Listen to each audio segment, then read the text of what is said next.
నిన్నటి రోజున దాడిని చూస్తూ ఉంటే ఈ ఉగ్రవాదుల దాడి 30 మంది ప్రపంచవ్యాప్తంగా ఉన్న అన్ని దేశాల వాళ్ళని చంపింది.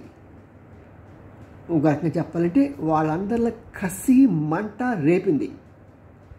ఒకసారి మనం గతంలోకి వెళ్తే ఇజ్రాయెల్ పాలస్తీనాలను చూసుకుంటే ఇజ్రాయెల్ మీదకి పాలస్తీన్లు వచ్చి ఇష్టానుసారంగా కాల్చివేస్తే దానికి ఎలాంటి మూల్యం మరి పాలస్తీన్లు వాళ్ళు అనుభవించవలసి వచ్చింది.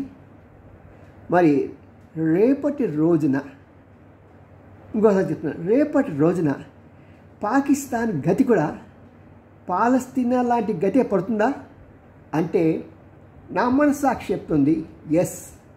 కానీ ప్రపంచవ్యాప్తంగా అందరు నాయకులు చెప్తున్నారు ఎస్.